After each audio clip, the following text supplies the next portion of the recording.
반갑습니다. 하루 종일 일하시고 쉬셔야 될 시간에 이렇게 사경에 나오시느라고 얼마나 힘드십니까? 부흥 강사라고 해서 기대했는데 장경동 같은 목사가 올 줄 알았는데 보니까 다 늙고 머리도 벗겨지시고 실망이다 그러실지 모르겠습니다.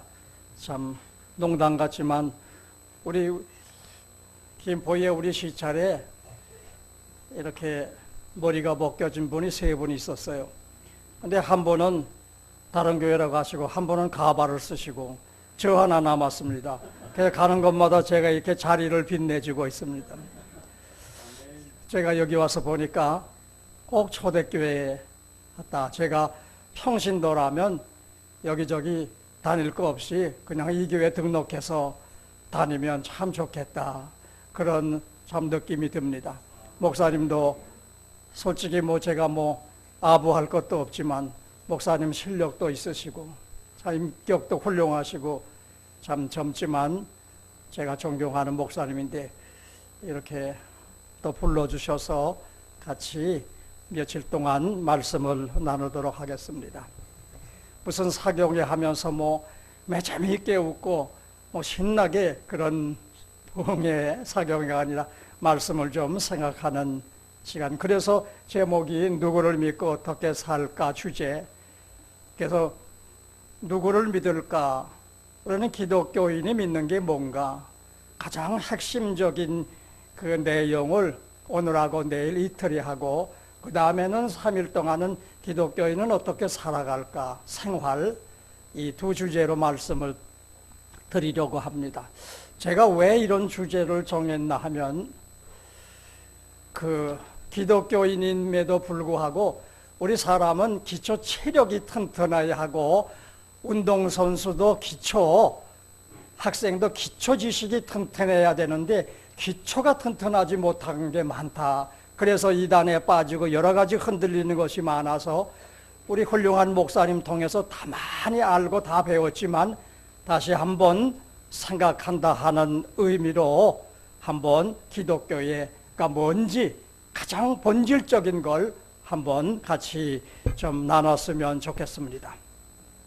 자, 정신 바짝 차리시고 성경을 자주 찾을 텐데 빨리빨리 찾아서 써두시면 좋겠습니다. 자, 불교는 어떤 종교입니까?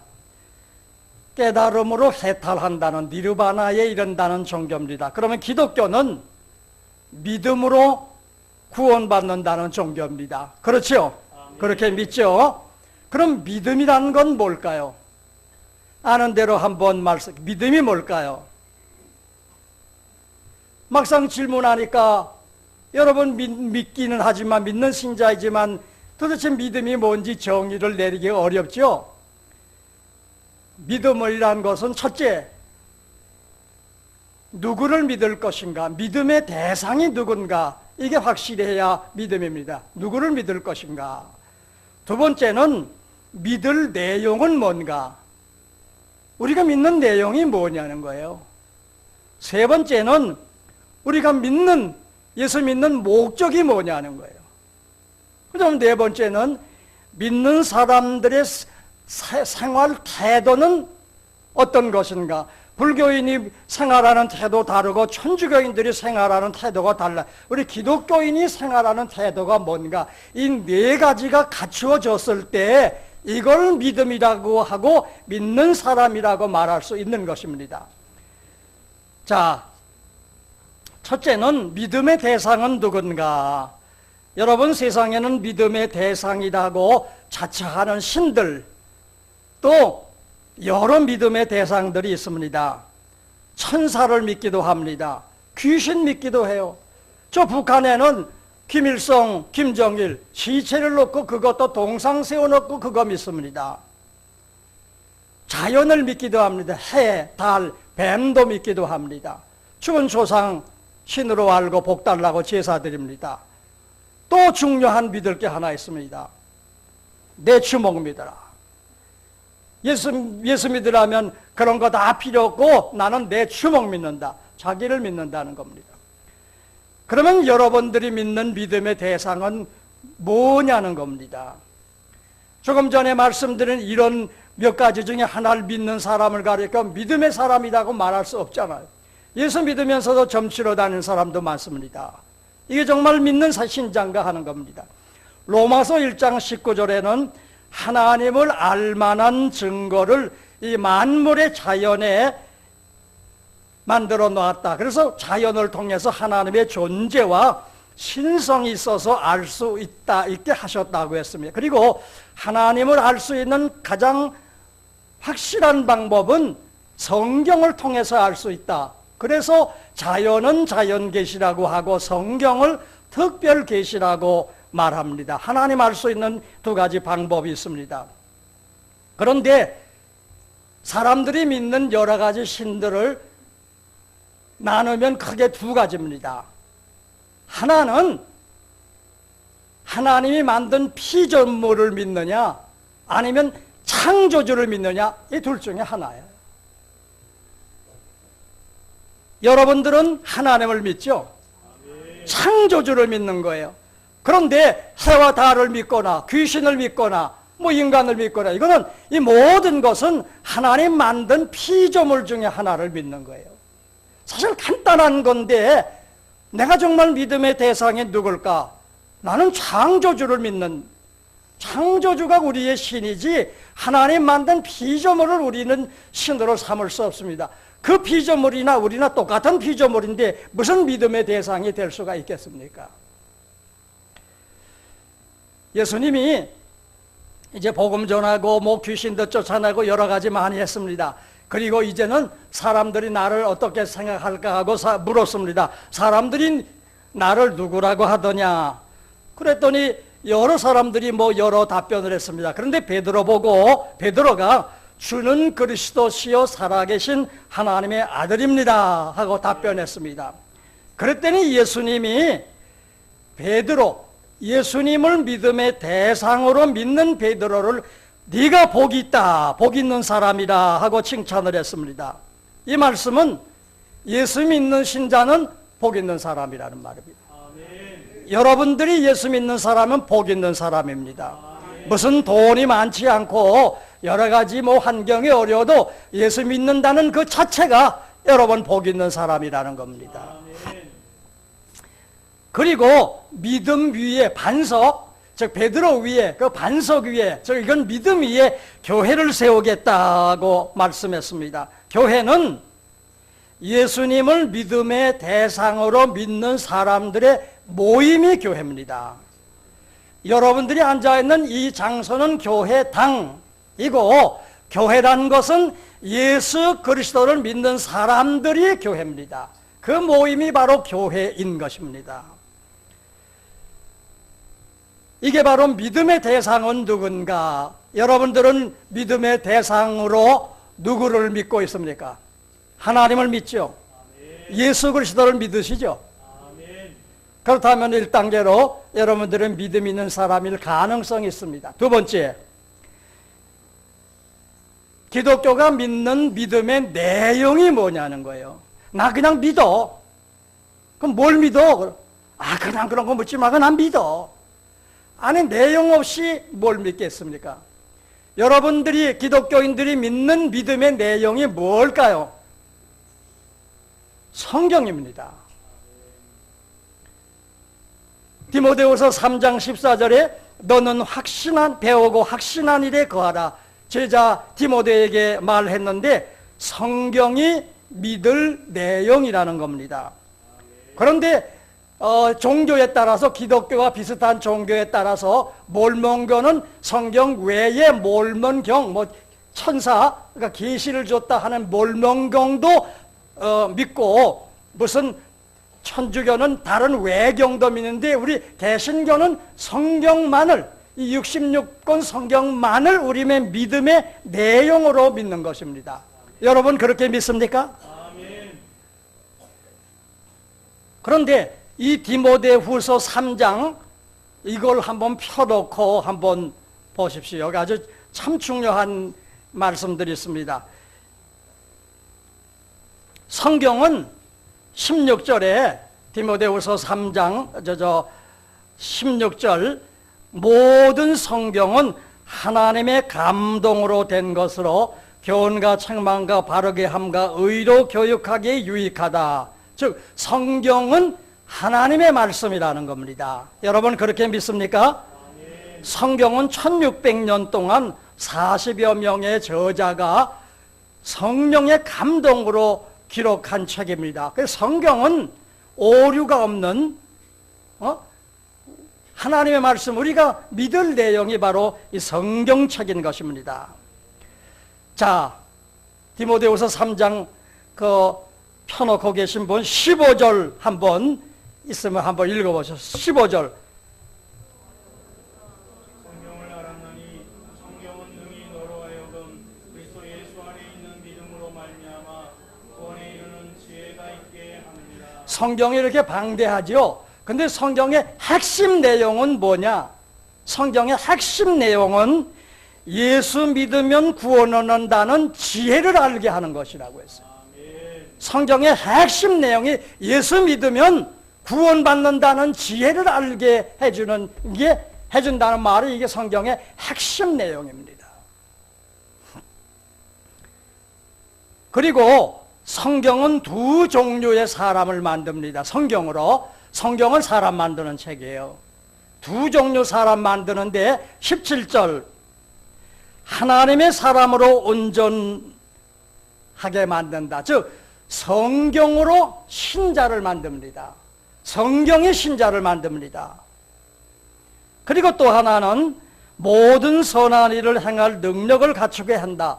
성경으로 착한 사람 만드는 거예요. 성경 말씀 보고 성경으로 은혜 받으면 나쁜 사람도 변해서 회개하고 착한 사람이 되는 거예요. 성경은 두 사람 만드는 거예요. 두 종류. 어떤 사람이요? 신자, 하나님의 사람. 또 하나는 선한 사람, 착한 사람 만들어. 그런데 교회 다니면서 성경 많이 보고 예수 믿었는데 신자는 됐는데 착하질 않아. 그러면 성경이 원하는 만큼 사람이 만들어지지 않은 겁니다.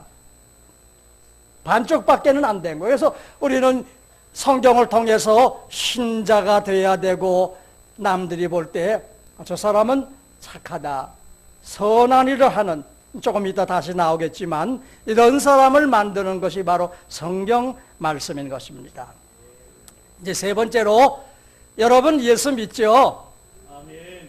믿는 목적이 뭐예요? 왜 교회 나왔습니까?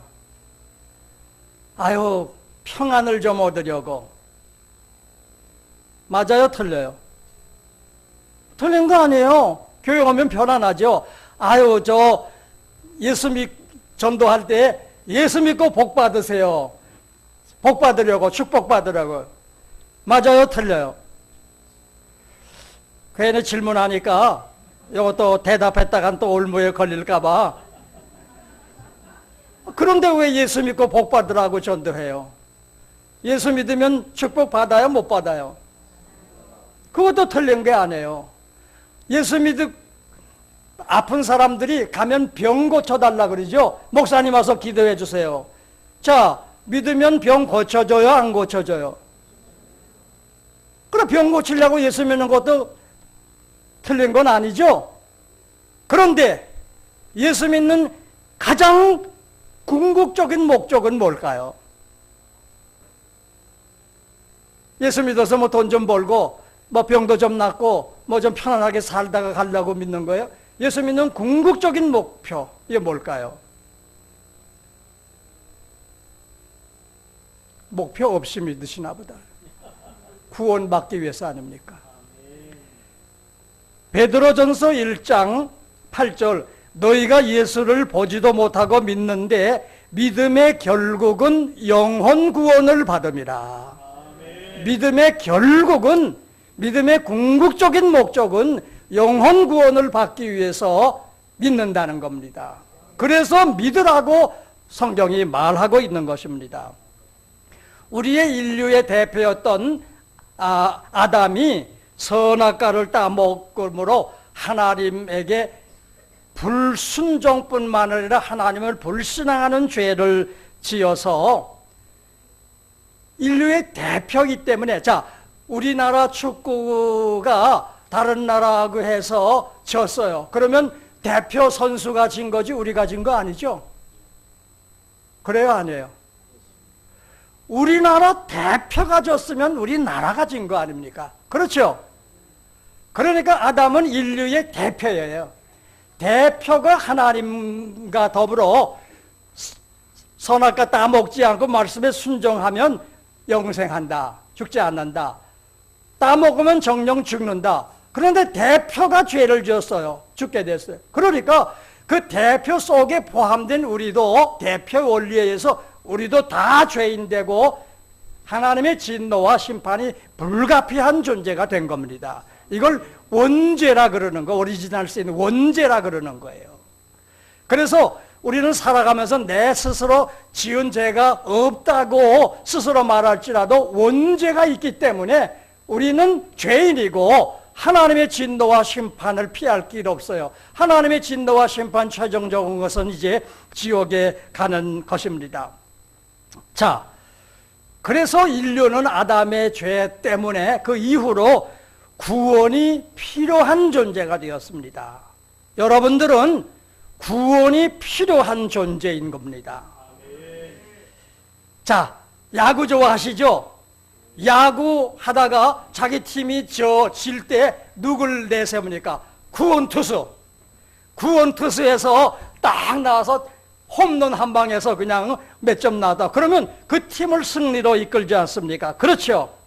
인류가 죄로 말미암아 하나님의 진노와 멸망을 받을 위기에서 인류를 구원하기 위해서 구원투수로 보낸 분이 예수님입니다.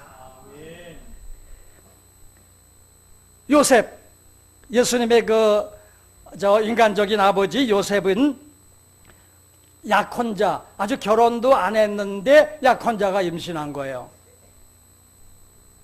그래서 너무 속상하고 고민해서 관계를 끊으려고 할 때 천사가 말합니다. 그 약혼자 마리아는 성령으로 잉태된 것이다. 그 이름을 예수라 하라. 예수라는 이름의 뜻이 자기 백성을 죄에서 구원할 자다. 즉 예수가 구원자라는 겁니다. 그래서 예수 믿는다는 말은 구원자를 믿는 것이다. 그 말입니다. 여러분들 예수 믿죠? 예수 믿는다는 건 나는 구원자를 믿는다. 그런 의미입니다. 사실 예수 믿는다 하면서도 구원자를 믿고 있다. 이거 별로 모르고 그냥 믿는가? 그냥 예수 믿어. 예수는 구원자라는 뜻이에요. 그런데 이렇게 죄로 멸망받을 인간을 구하러 세상에 보내신 예수님만이 유일한 구원자입니다. 사도행전 4장 9절에 베드로와 요한이 나면서부터 안진뱅이 된 사람들을 고쳐주었습니다. 그랬더니 사람들이 수근수근 하기를 이 사람이 어떻게 구원받았느냐? 수근수근 하니까 묻는 거예요.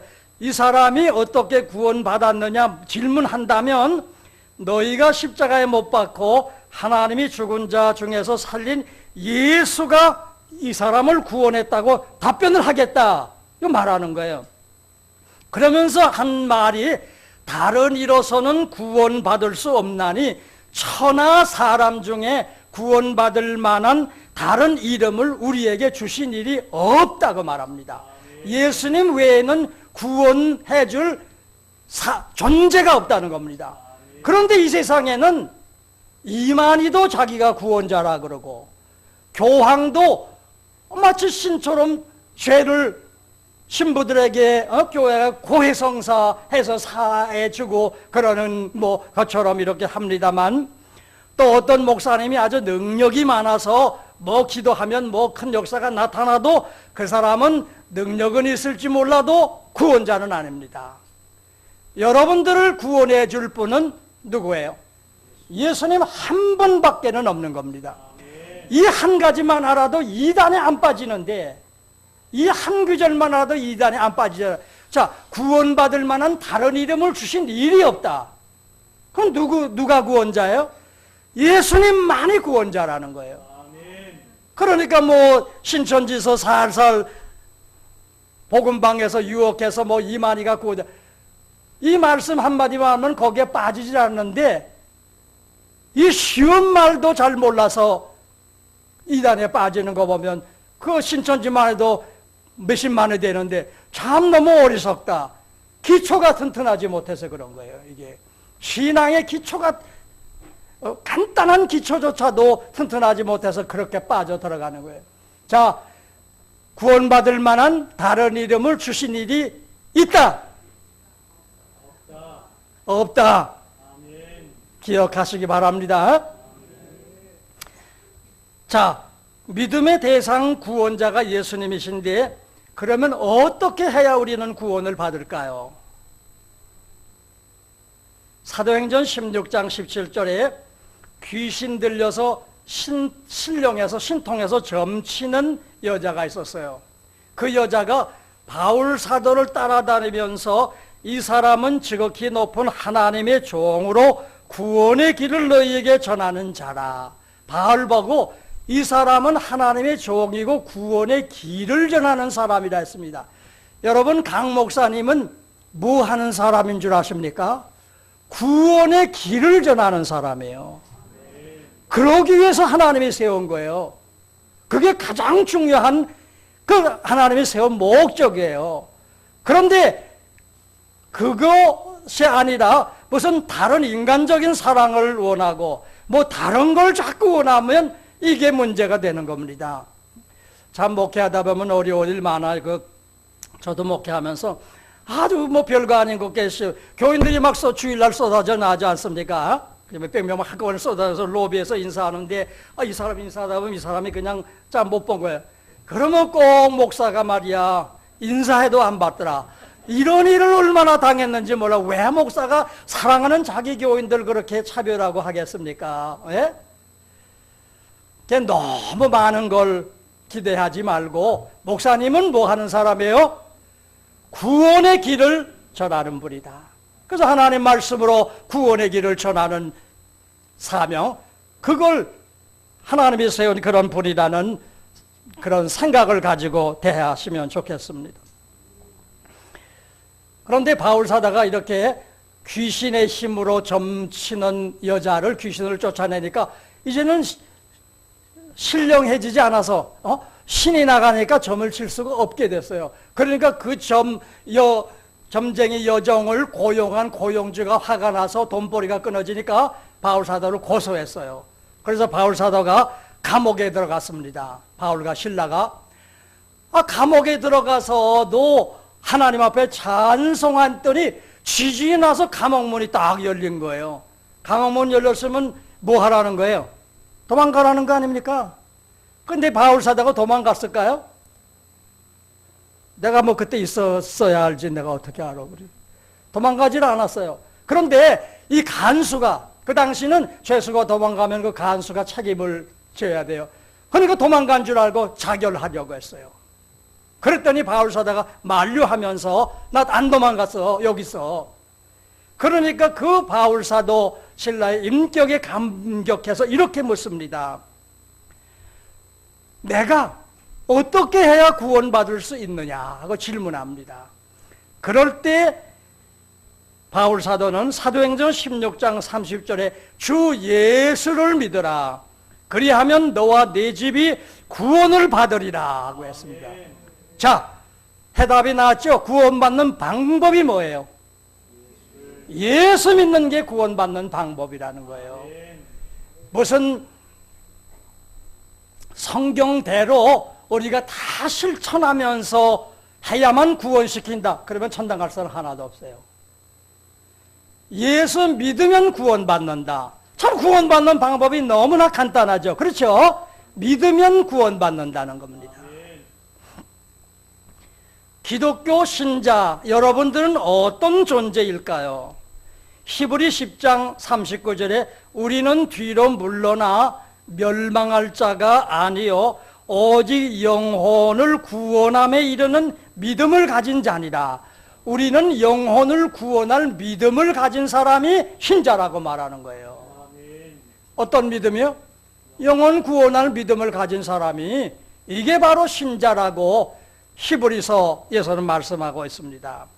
자, 그러면 믿음은, 자, 믿음으로 구원받는 종교가 기독교이고 구원받을 믿음을 가진 사람이 기독교인입니다. 이게 신자입니다.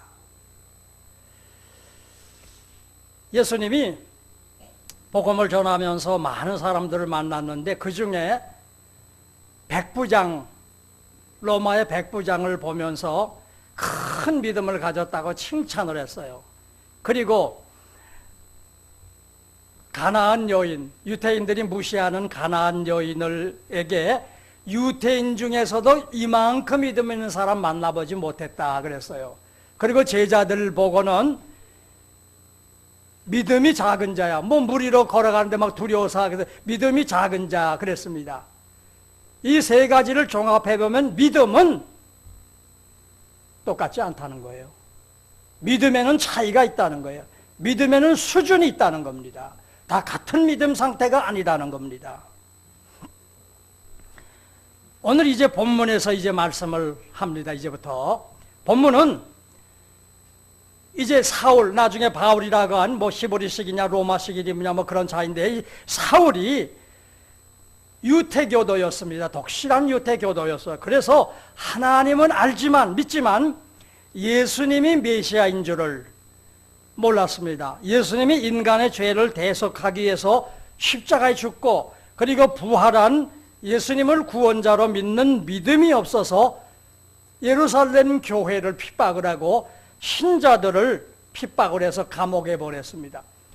이 사울 때문에 죽은 사람이 최초의 집사님이 스데반 집사였습니다. 그래서 예루살렘 교회가 핍박이 일어나니까 교인들이 다 흩어졌습니다. 사울은 거기서 멈추지 않고 흩어진 신자까지 잡아서 감옥에 보내려고 가다가 다메섹이라는 지역의 길에서 예수님을 만나는 체험을 합니다. 사울아, 사울아, 네가 왜 나를 핍박하느냐?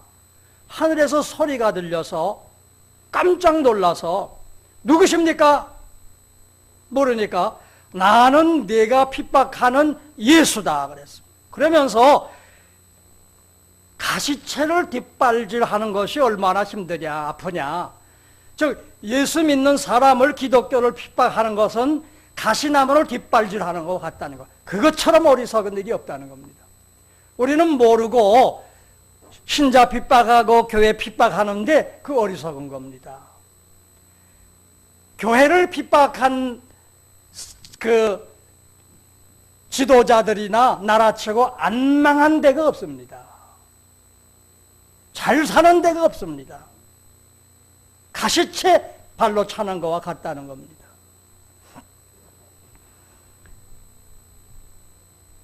그리고 이어서 들린 말씀이 장차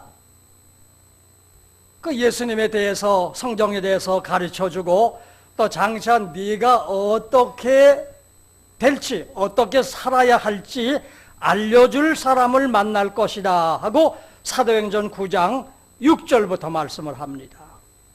그리고 그 뒤에 그걸 알려줄 사람만 만났는데 그 사람이 아나니아라는 사람이었습니다. 자, 여기서 중요한, 그 들려준 말씀이 중요한 의미가 있습니다. 아나니아를 통해서 예수님에 대해서, 기독교 신앙에 대해서 알려주고, 또 하나는 기독교인 네가 어떻게 생활할지 알려줄 것이라 하는 겁니다. 그래서 이게 나온 겁니다. 우리가 믿는 믿음의 대상은 기독교는 뭐고, 그러면 기독교는 어떻게 살아야 되느냐, 이걸 예수님이 사울을 만나면서 체험을 줄 때 이 두 마디 말씀을 하신 겁니다. 여러분, 예수 믿는 사람은 그냥 믿기만 하면 되고 아무렇게 살아도 상관없다. 뭐 불교인처럼 살면 어떻고 천주교인처럼 불신자처럼 살면 없대. 그저 교회 주일날 와서 예배 드리고 나가서 직장에서는 그저 회식 때 술도 먹고 또 2차도 가고 뭐 그렇게 사는 거지. 안 그렇게 사는 사람 있어? 그렇게 생각할지 모릅니다. 그런데 성경 빌립보서 1장 27절에 복음에 합당하게 생활하라고 말합니다. 신자는 복음, 즉 예수 그리스도 믿는 사람은 신자답게 생활하라고 생활을 강조하고 있다는 겁니다. 그냥 믿음만 강조하는 것 아니에요. 믿는 사람은 이렇게 살아야 한다. 생활 방식이 있다는 겁니다. 그래서 제가 서두에 말한 대로 누굴 믿고 뭘 믿고 등등 하면서 네 번째가 기독교인은 어떻게 생활하며 살아야 될까 하고 말씀을 하고 있는 것입니다. 그래서 사울이 아나니아를 만나서 성경 공부를 시작합니다. 그래서 몰랐던 예수님이 메시아고 뭐 등등 그 구약의 율법에서부터 이렇게 쭉 해서 성경을 배우게 됩니다. 그리고 나서 이제는 신자가 됐으니 어떻게 살까? 신자로서 내가 어떻게 사는 것이 신자답게 사는 것인가? 이 생활 방식을 배우게 됐다는 것입니다. 그래서 교회에서는 성경 공부를 통해서 성경의 내용이 뭐고 기독교가 뭐고 예수님이 뭐고 이런 성경의 지식도 배우지만은 중요하게 가르쳐야 될 내용이 기독교 신자는 어떻게 살아야 되냐 생활을 가르쳐야 되는데 근데 이게 취약한 거예요. 우리는 새신자 등록하게 되면 새신자 공부 있어요. 예수는 누군가? 교회는 뭐 하는 건가? 뭐 등등 똑같아요. 그래서 교회 몇 번 옮기게 되면 똑같은 거 계속 반복해요. 기독교인은 어떻게 살아야 되나? 이걸 가르쳐 주질 않아요. 이게 매우 취약한 게 한국 교회예요. 그래서 저는 목회하면서 설교가 오늘은 교리 설교하지만 설교가 늘 생활 설교였어요. 본문을 놓고 우리 기독교인은 이 본문하고 어떻게 살아갈 것인가? 늘 그런 쪽으로 설교를 조금 이따 이제 더 구체적인 거 나오겠지만 자, 일단 사울은 신앙 체험과 성경 공부로 예수를 구세주로 믿는 개인 믿음을 가진 신자가 되었습니다. 여러분 우물 안에 있는 개구리는 이 좁은 우물이 이 세상의 전부인 줄 알아요. 그리고 우물 안에서는 자기가 최고인 줄 알고 자기가 아주 가장 중요한 존재로 생각을 해요. 그러다가 우물 밖을 두레박에 어쩌다가 얹혀갖고서 나왔다가 세상을 한번 보고 나면 이야 나보다 큰 코끼리도 있고 소도 있고 이야 세상에 이렇게 넓구나. 우물 밖을 나왔다가 다시 우물 속에 들어간 개구리는 우물한 개구리가 아니라 중생한 개구리가 됩니다. 중생했다는 것은 뭐냐 하면 세상을 삶을 보는 생각이 달라졌다는 거예요. 가치관이 달라지고 인생관이 달라졌다는 거예요. 중생이란 게. 이것처럼 성경 잠언 23장 2절에 그 마음의 생각이 어떠하면 그 위인도 어떠한즉. 여러분 사람의 차이는 생각의 차이지 겉은 다 그저 똑같아요. 뭐 눈 달리고 코 달리고 다 같아요. 근데 차이가 뚜렷한 게 뭐냐? 생각의 차이. 생각 차이 때문에 좌우파로 이렇게 된 거 아닙니까? 생각 차이 때문에 서초동으로 가고 광화문 가지 않습니까? 아니 생각의 차이가 같은 우리 동족인데 이렇게 사람을 달라지게 만드나? 그렇지 않습니까? 그래서 예수 믿기 전과 믿고 중생하면 완전히 생각이 달라지는 거예요. 자, 먼저 그러면 예수 믿기 전에 부모, 어머님 뱃속에서 태어난 자연인, 그냥 출생해서 이 땅에 와서 예수 그리스도를 아직 만나지 않은 자연인은 어떤 상태인가? 여러분들은 지금 자연인인가 중생한 사람인가 한번 보세요. 이 세상이 전부인 줄 알아요. 그러니까 이 세상 밖에 없고 천국 지역 그런 거 없고 이 세상이 전부라고 생각해요. 아니 천당이 어디서 그런 미친놈들을 가리는. 또 삶의 주인은 인간이라고 해서 내가 주인이다. 그래서 내가 행복하기 위해서 사는 거예요. 그래서 육신이 잘 사는 것, 육체를 위한 삶을 사는 겁니다. 자연인은 육체 잘 살기 위해서는 돈이 있어야 되고, 그리고 쾌락을 즐기고, 이게 중생하지 못한 사람의 똑같은 삶의 방식입니다. 사고방식이. 그런데 중생을 하면 이렇게 달라집니다. 인간은 하나님이 만든 피조물이고 죄인임이 느껴집니다. 중생하면 내가 나는 하나님 만든 피조물이다, 그렇게 느껴집니다. 여러분 그렇게 느끼십니까? 그리고 내가 죄인이라고 느껴집니다. 예수 믿기 전에, 예수 만나기 전에는 죄인이라 하면 제일 싫어해요. 내가 왜 죄졌어? 나 도둑질 할 일 없어. 나 무슨 나쁜 짓 한 일 없어. 근데 왜 나보고 자꾸 죄인이라고 해? 교회 나가면 제일 듣기 싫은 소리가 죄에 대한 설교야. 왜 자꾸 범죄자 취급하고 이러냐? 뭐 그따위 설교를 하고 있어. 그런데 성령 받게 되면 죄인이라는 게 딱 느껴진 거예요. 이게 중생한 증거 중에 또 하나인 것입니다. 그리고 내가 죄인이기 때문에 죄 용서와 구원을 시켜줄 구원자가 필요하다고 느끼게 됩니다. 자, 죄인이니까 죄를 해결해줄 구원자가 필요하다고 느끼죠. 그렇죠? 자, 감옥에 들어가 있어요. 재판받습니다. 재판관이 무죄 해주길 바라잖아요. 우리는 구원자가 필요한 존재다. 그걸 중생하면 느끼게 됩니다. 그리고 그 구원자는 누구냐? 조금 전에 설명한 대로 예수님이 구원자다. 이걸 알게 됩니다. 그리고 예수 믿으면 구원을 얻었고 하나님의 자녀가 되고 백성 됐다는 것이 믿어집니다. 여러분들은 지금 하나님의 백성이 됐다, 나는 하나님의 백성 되고 나는 하나님의 자녀라라는 게 믿어집니까? 아멘. 중생하면 그게 믿어져요. 그런데 거듭나지 않으면 이게 믿어지질 않아요. 그리고 중생, 즉 육체가 아니라 영혼이 거듭났기 때문에 육체적인 욕구만이 아니라 영적인 욕구가 생겨요. 영혼에 대한 욕구가 생겨서 성경을 더 알고 싶어하고 하나님에 대해서 이 영적인 거, 그리고 그래서 은혜를 사모하게 됩니다. 그래서 영적인 것을 알려주게 되는 교회의 중요성을 알고 교회 오기를 좋아합니다. 그래서 하나님 말씀을 듣기를 원하는 거예요. 하나님의 말씀 듣고 은혜 받는 것은 육신에 받는 게 아니라 영혼에 받는 거예요. 여러분, 은혜는 여러분들의 마음속에 영혼에 들어오는 거지 육신의 귀 즐겁게 해주는 그런 만담하고 그런 유머, 이게 사실상 뭐 은혜라고 할지는 모르겠습니다.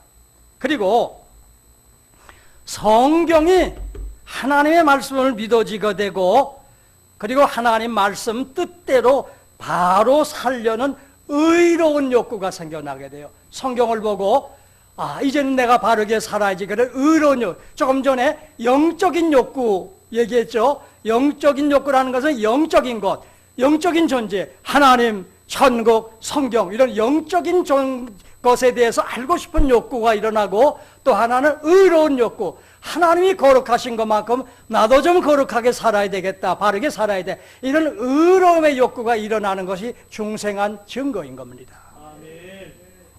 그리고 삶의 목표가 중생하기 전에는 내 행복이 목표였어요. 근데 이제는 하나님의 영광을 위해서, 그래서 하나님의 뜻대로 성경대로 살려는 마음이 생겨나게 되는 겁니다.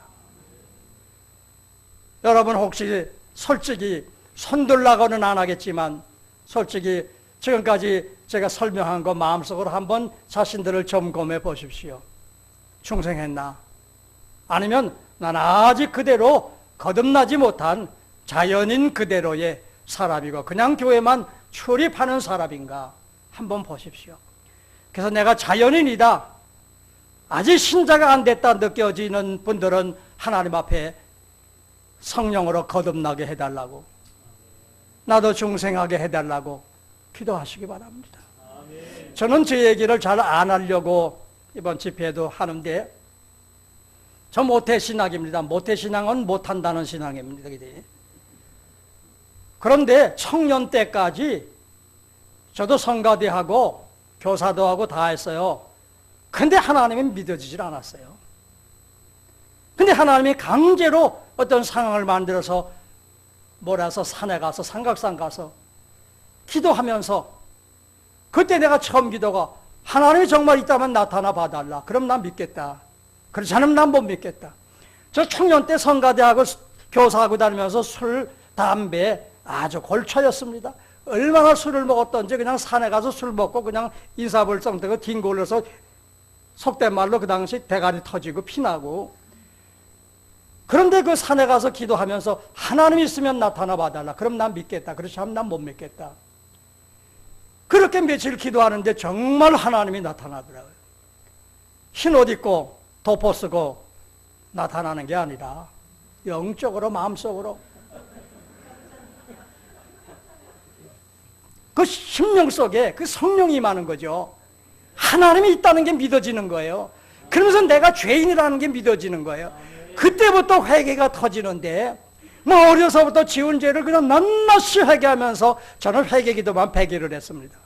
오늘 10개 생각난 거, 그 다음에 또 5개, 그걸 계속 응답해, 용서해줬다 할 때까지 그렇게 울면서 기도하고 그러는데 어느 날 십자가가 딱 보이는데 저도 주일학교 학생들에게 예수님이 너희 죄를 위해 십자가 죽었다 그 얘기 많이 했어요.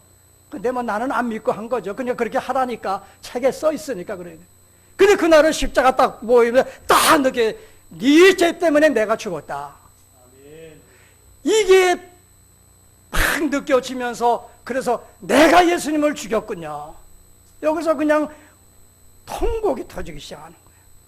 그래서 그런 체험을 하고 나면서 그 다음에 고백이 그러면 이제 난 어떻게 살까요? 뭘 하며 살까요? 그래서 제가 그때 다 직업 바꾸고 목사 되겠다고 그래서 신학을 해서 오늘 여기까지 오게 됐습니다만 여러분 교회 출입한다고 다 중생하거나 신자라고 믿지는 않습니다. 진짜 예수 그리스도를 개인적으로 만나는 영적인 체험이 좀 있으면 좋겠습니다. 그럴 때 내가 죄인이고 구원이 필요한 존재고 예수님이 구원자고 이런 것들이 믿어지면서 진짜 신자가 되는 겁니다. 그러게 되면 하나님의 말씀이 그리고 나서 성경을 보니까 성경이 그렇게 눈에 들어오는 거예요. 꿀성이처럼. 이게 이론되어 있구나. 그게 믿어지고. 그래서 성경을 놓지 않고 그냥 밥만 먹으면 산에 앉아서 이거.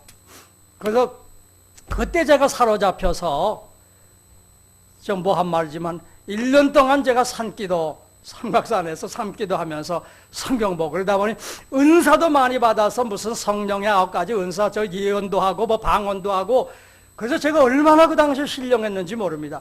사람 턱 오면 턱 손만 얹으면 잘잘잘잘 예언이 나와. 왜 왔는지를 아는 거예요. 그래서 저한테 기도받으려고 왔던 사람이 많아졌어요. 근데 한참 하다 보니까 야 이러다가 내가 예수 점쟁이 되겠구나. 그래서 그냥 산에서 내려오고 제대로 된 신학을 해야지 신학 바탕 없이 이거 그냥 계시받았다고 이러고 하다가는 큰일 나겠다. 그래서 제가 내려와서 신학을 해서 이제는 예언 안 한 지가 수십 년 됐습니다. 하지도 못하지만 그저 기독교인은 바른 틀을 잡아야 된다 생각을 해서였다. 자, 곁길로 흘렀습니다만 중요한 성경 구절 한번 찾아보겠습니다. 에스겔 36장 26절 조금 전에 제가 설명한 것들이 이 성경에서 에스겔 36장 26절에서 28절 자, 이 성경에 이런 얘기 있어요. 내 영을 너희 속에 두고 이게 뭐겠어요?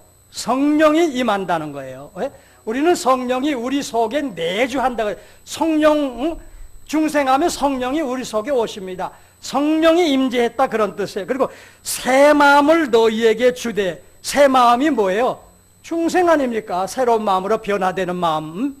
그 다음에 너희 육신에서 굳은 마음을 제거하고 부드러운 마음을 주고 자 굳은 마음 강팍한 마음이 제거되고 부드러운 마음을 준다. 선하게 살려는 마음이 생겨나는 거예요.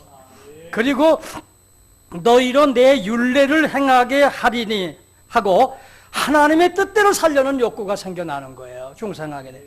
그리고 너희는 내 백성이 되고 나는 너희 하나님이 되리라. 즉 하나님의 자녀가 되고 하나님의 백성이 된다는 겁니다. 아멘. 자, 신자가 된 사울이 예수님이 믿음의 대상임을 이제 믿게 됐습니다. 신자가 됐습니다. 그래서 남에게 이 복음을 전하려고 신자 되자마자 전도했습니다. 여러분 신자 된 지 오래되신 분 있죠? 근데 전도하라면 자꾸 힘들죠? 참 힘듭니다. 혼자 저 얼마 전에 자유로 저쪽에 저 문산 그쪽에 가니까 코스모스가 수만 평 피어 있고 그냥 그렇더라고. 야, 이게 너무 멋있어서 이 아는 목사님 전화해서 야, 너 여기 너무 좋으니 빨리 와라. 또 음식점 좋은 데 있으면 여러분들 그렇죠? 맛있는 음식인데 혼자 갔으면 야, 이건 누구 데려오고 싶다. 맛보게 하고 싶다. 그런 생각하죠? 이게 전도 심리예요. 여러분들이 예수 믿고 나서 야, 예수 믿는 것은 이렇게 좋다. 성가일교회가 이렇게 좋다. 야, 예수 믿으면 이 천국 가서 영생하겠구나. 여러분들이 좋게 느껴지게 되면 이 좋은 걸 혼자가 아니 내가 사랑하는 사람, 내가 좀 아끼는 사람, 또 이걸 모르는 사람에게 같이 누리게 하고 싶어서 하는 것이 전도예요. 전도 심리는 이런 겁니다. 억지로 전도하라 그래서 되는 게 아니라 내가 너무 좋다고 느껴지면 전도하고 싶어져요. 전도하게 돼요. 성가율 교회가 좋게 여러분들 교회 좋죠. 목사님도 좋고 좋게 느껴지게 되면 여러분 아는 사람에게 우리 교회 한번 와봐. 우리 목사님 한번 만나봐. 저절로 그렇게 말하게 되는 거예요. 그게 전도인 겁니다. 사도행전 19장 21절에 사울이 예수 믿고 나니까 이렇게 좋아서 믿자마자 전도했습니다. 그랬더니 사도행전 19장 21절에 사울이 회당에서 전도하니 듣는 사람이 다 놀랐습니다. 사울이 전도하는데 다 놀랐어요. 왜 놀랐을까요? 신자로 안 믿어져서 놀란 겁니다. 그가 예수 믿는 이 사람이 예루살렘에서 예수 이름 부르는 사람을 멸하던 자가 아니냐? 사울이 개인적으로 예수님 만나는 신앙체험 했죠. 아나니아타에서 성경 공부했죠. 확실히 신자 됐죠. 그래서 확실히 신자이기 때문에 정확하게 사람들에게 복음을 제시하는 겁니다. 전도했어요. 그런데 사람들이 안 믿는 거예요. 전도의 효과가 안 나타나는 거예요. 자, 왜 그랬을까? 무엇이 문제입니까? 누가 문제 사람입니까? 이 바울이 정확하게 복음 제시하며 전도하는데도 안 믿어주는 사람이 문제입니까? 답변해 보세요. 안 믿어주는 사람이 문제입니까? 믿을 수 없는 행동과 삶을 살았던 사울이 문제입니까? 누가 문제예요? 사울이 문제인 거예요. 아니, 조금 전까지 예수 안 믿고 예수 믿는 사람 죽이던 사람이 나가서 예수 믿으라 하니까 저게 무슨 언제 신자 됐어? 진짜 신자야? 이런 반응을 보였던 것입니다. 이런 얘기하면 여러분 또 어떨지 몰라도 오해는 하지 마십시오. 조국씨 믿어주지 않는 국민이 문제입니까? 믿을 수 없는 행동한 그 당사자가 문제입니까? 또 끝난 다음에 목사님 우파죠? 왜 설교하면서 왜 정치 얘기합니까? 정치 얘기가 아니라 사실 얘기하는 거예요. 자, 모세가 살인을 하고 내가 민족의 구원을 한다 하다가 살인을 하고 도망갔어요. 그래서 몇십 년 살다가 하나님이 호렙산에서 불렀어요. 그래서 하나님이 너는 가서 내 백성을 히브리 민족을 구원해내라. 사명을 줬어요. 사명을. 그랬더니 모세가 하는 말이, 아니 백성들이 나를 안 믿어줄 텐데, 그래서 내가 전하는 말도 안 믿을 텐데 내가 어떻게 그러리랍니까? 하고 거부감을 표현했습니다. 모세가 하나님이 불러서 사명을 줄 때 사명감이 부족이나 믿음의 부족 등 이런 개인적인 믿음이 문제가 아니라 백성들이 나를 안 믿어주는 게 문제다. 그래서 나는 일 못한다. 근데 백성들은 왜 안 믿어주나? 내가 믿을 수 있는 행동을 못했기 때문이다. 내가 살인하고 그런 사람이. 그러니까 나는 자격이 없어 안 됩니다 하고 그래서 거부했던 겁니다. 여러분, 목사님들이 목회에 아무리 그냥 멋있는 설교에도 목사님이 엉뚱한 짓 하게 되면 너나 잘 믿어봐라 그럽니다. 목사님이 교인들이 목사님을 믿어주지 않으면, 그 인격을 믿어주지 않으면 그 목사님의 설교는 속된 말로 쓰레기같이 여겨요. 안 믿어주는 거예요. 그래서 교인들이 신앙생활 하다가 목사님에 대한 좀 불신, 거부감이 생기게 되면 그날부터 은혜가 안 돼요. 그래서 참 중요한 겁니다. 목사님들도 주의해야 되고 교인들도 목사님과 인간관계에 갈등 안 생기도록, 갈등을 생겼다면 원인이 뭔가, 나한테 문제가 있지 않나, 내가 오해한 건 없나, 내가 너무 기대 이상 바란 건 아닌가 등등을 생각하시면서 이걸 다스리지 않으면 그 교회에서 신앙생활 하기가 어려워요. 그래서 자꾸 떠나게 되는 겁니다. 모세가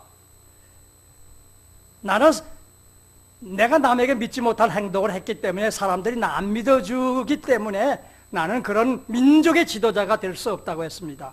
사람들이 믿어주지 않는, 믿을 수 없는 행동한 자기 같은 사람은 국가의 지도자 돼서 안 된다. 어떤 공동체의 지도자가 돼서는 안 된다. 이런 교훈을 준 게 모세예요. 자, 이 모세는 1단계 개인적으로 하나님 믿는 개인 믿음이 있었습니다. 그런데 2단계인 다른 사람이 모세를 믿어주는 믿음이 없었어요. 그래서 제가 조금 전에 믿음은 같은 게 아니다 그랬죠. 수준이 차이가 있다 그랬죠. 그 첫 단계는 자기가 하나님 믿는 거예요. 하나님도 그 사람이 신자임을 인정을 해요. 자, 아나니아 보고 하나님이 너 사울 만나라 그랬어요. 그랬더니 사울이 안 믿었어요. 사울도 아나니아도 그 사람 저 교회 핍박하던 사람 아닙니까? 그랬더니 하나님이 아니다, 그 사람 예수 믿는 사람이다. 앞으로 그 사람이 큰일 할 사람이다. 하나님이 아나니아에게 사울은 신자다 하고 인정을 해서, 그러니까 사울도 예수님 믿고 예수님도 사울을 신자로 인정을 했어요. 근데 사람들은 안 믿어주는 겁니다. 개인 믿음 단계라는 거예요. 개인 믿음 단계의 수준에 있다는 겁니다. 여러분, 세상 사람들이 이제 껄끄러운 소리 나도 오해하지 마십시오. 우리는 냉정하게 할 말은 해야 기독교가 바로 될 수 있습니다. 세상 사람들이 목회자나 신자나 교회, 기독교를 신뢰하지 못하면 전도가 안 되고 직무를 수행하기 어렵고 교회 전립과 부흥이 안 됩니다. 제가 목사님은 미국에 가서 정통 공부하신 분인데 저는 미국에 구경을 몇 번 갔습니다. 한 번을 갔는데 한국에서 미국에 이민 가신 훌륭하신 목사님, 아주 그냥 정치적으로 무슨 노회장이고 뭐고 하신 이런 아주 훌륭한 목사님이 죽었어요. 장례식입니다. 그러니까 장례식 하면서 여러 사람이 나와서 조사하면서 이 목사님은 이런 훌륭한 일을 하셨고 이렇게 교회당 짓고 이렇게 큰 업적을 남기셨고 막 그 조사로 칭찬을 다 했어요. 다 끝나가도 안 되면 마지막에 아들이 나와서 인사하지 않습니까? 네, 아들이 나와서 딱 하는 말이, 여러 목사님들이 말씀하신 것처럼 우리 아버지는 그런 목사 아니었습니다. 우리 아버지는 자기 부인 놔두고 바람 피고 영주권 장사하고 교회 돈 횡령해 먹고 우리도 얼마나 아버지한테 얻어맞으며 자랐는지 모르. 우리 아버지 여러분들이 말씀하신 것처럼 그런 아버지 아닙니다. 찬물을 끼얹는. 여러분, 목사님이나 장로님이나 뭐 등등 직분, 그 명함으로 믿을 수 있는 존재임을 알리려 해도 사람은 그 직분, 그 명함을 보고 믿을 사람으로, 믿는 사람으로 인정하지 않습니다. 그분의 말과 행동, 삶을 보고 판단하고 믿으려 합니다. 행함이 없는 믿음은 죽은 믿음이라고 그래서 야고보서가 말했고, 마태복음 5장 8절에 이방인들이 너희 착한 행실을 보고 하나님께 영광을 돌리게 하라.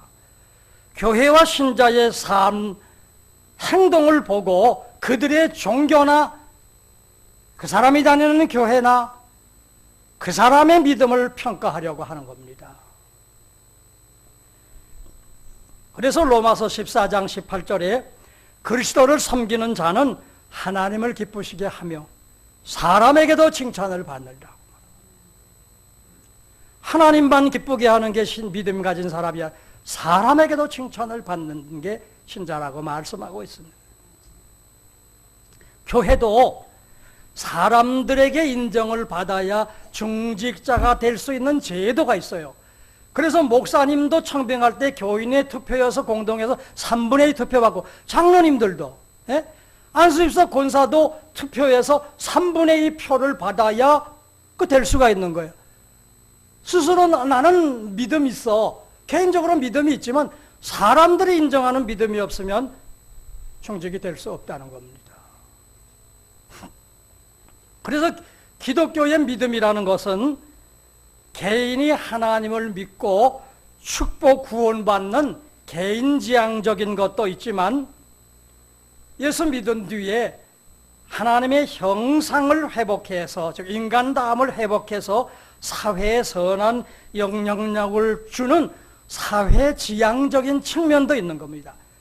이거 뭐 어려운 용어 같지만 예수 믿으면 그냥 구원받고 축복받는다, 그게 전부가 아니라 예수 믿으면 교회는 사회 유익을 주는 곳이 되어야 된다. 사회지향적인 측면도 함께 있는 것이 바로 교회고 신자인 것입니다. 요즘 우리 한국교회가 전도가 안 되고 성장을 멈추고 침체된 원인이 갈수록 세상이, 또는 교회에서 교인들도 목회자를, 신자를 믿을 수 없는 대상으로 여기는 분위기가 커졌기 때문입니다. 개인별로는 다 믿음들이 좋아요. 성경 몇 번씩 보고 새벽기도 하시고 다 하시는데 남들에게 인정을 못 받는 거예요. 믿을 사람, 저는 믿음 좋다는 정의를 믿을 수 있는 사람, 저는 이걸 믿음 좋다고 늘 교회에서 해온 말입니다. 그 이유들이 다는 아니지만 소수지만 목사님들의 추문도 많이 일어났습니다. 그리고 교회가 비상식적인 행정 처리, 그래서 교회가 분쟁이 일어나고 불화하고 여러 가지 교회의 문제점들이 좀 있으면 이단들이, 안티 세력들이 파헤쳐서 또 언론을 통해서 그냥 홍보를 해버려서 아예 기독교는 가면 안 되는 것이다, 믿을 집단이 아니다, 이런 인식 때문에 교회가 침체되고 전도해도 부흥이 안 되고 이런 결과가 오늘 오게 된 겁니다. 세습도 그렇고. 제가 책을 하나 봤더니 참 의미 있는 기록이 있습니다. 목사는 성경으로 좋은 말로 많은 설교하면서 실제 삶에서는 다른 행동, 나쁜 행동들 하고, 신자들은 목사님 통해서 은혜가 되는 좋은 말을 많이 듣고서도 삶에서는 나쁜 행동하면서 살더라. 어떻게 공감이 좀 갑니까? 목사 온갖 좋은 말 다 하잖아요, 저도. 그러면서 실제 삶에서 온갖 자기 이성 욕망 채우는 짓 하고, 신자들 좋은 말 많이 듣잖아요, 그렇죠, 매주일. 그리고는 실제 삶에서는 전혀 들은 설교와는 다르게 나쁜 짓 하며 사니까 기독교가, 신자가 믿을 대상이 아니라고 이런 소리 듣게 된 겁니다. 세상 사람들이 기독교인이 믿는 믿음의 대상 하나님이나 기독교인들이 믿는 경전인 성경을 불신하는 것이 아닙니다. 교회와 목회자와 기독교인을 믿지 못하겠다는 겁니다. 오늘 많은 신자들이 이렇게 교회가 많은데 단일 교회가 없다. 그래서 가나안 교인이 많습니다. 가나안 교인은 거꾸로 안나가 교인들. 예수는 믿는다는데 교회는 안 다니. 다닐 만한 교회가 없다는 거예요. 믿을 만한 목사가 없다는 겁니다. 그만큼 믿음이 가는 교회, 교회다운 교회, 목회자다운 바른 목회자, 신자다운 그런 신자가 많이 없어서인지 찾기가 어려워서인지, 그래서 마지막 때에 믿는 자의 믿음을 보겠느냐, 마지막 때가 갈수록 믿는 사람을, 진짜 믿는 신자를 찾기가 어렵다고 말하고 있는 겁니다. 제가 은퇴했으니까 전 이제 목회 안 하니까 뭐 자꾸 왜 기독교 왜 자꾸 까느냐 할지 말, 우리는 냉정하게 우리의 문제점을 막 덮기만 하고 없다고만 그러지 말고 우리 이런 사람입니다. 회개하면서 바로 잡아 나가야 기독교에 희망이 있지 않겠습니까? 그래서 제가 이 말을 하는 겁니다. 첫날부터 너무 무거운 얘기를 하는지 모르겠어요. 끝날 때가 됐어요? 네. 이제 어제 하다 보니까 그래, 예.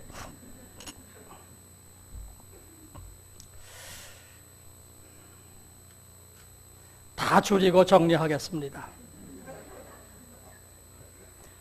개인 체험과 성경 공부로 신자가 되었어도 성품이 인격이 변화 안 된 상태로 살면 믿음 좋다는 그 사람 때문에 교회나 가족이나 이웃이나 여러 사람이 상처를 받습니다. 믿음이 없을 때는 교회 밖에서 교회를 괴롭혔지만, 개인적인 믿음이 있지만 성품이 변하지 않으면 교회 안에서, 가정 안에서 신자를 괴롭히게 됩니다. 그래서 우리는 1단계 믿음, 처음에 말한 대로 예수님을 구세주로 믿는 개인 믿음을 가져야 되고, 그러니까 1단계 때는 성경 말씀이 신자로 만드는데 성경 말씀이 사용되지만, 2단계는 성경 말씀이 개인의 삶을 변화시키는데 성경이 쓰여져야 하는 겁니다. 개인 믿음 없어 교회 박해로 교회 사도도 감당 못할 바울이 개인 믿음과 남들이 믿는 그 믿음을 가진 사람이 되어서 히브리서 11장 38절에 세상이 감당할 수 없는 믿음의 사람들이 됐습니다. 여러분, 믿음이나 성품이 안 되면 목사도 감당하고 교회도 감당할 수 없을 정도로 교회 괴롭히는 사람 되지만, 믿음을 제대로 가지게 되면 아무리 박해, 아무리 시험이 있어도 그런 거에 굴하지 않고 꿋꿋하게 예수 믿는 세상이 감당 못할 신자가 되는 겁니다. 우리는 그런 분들이 다 될 수 있기를 바랍니다.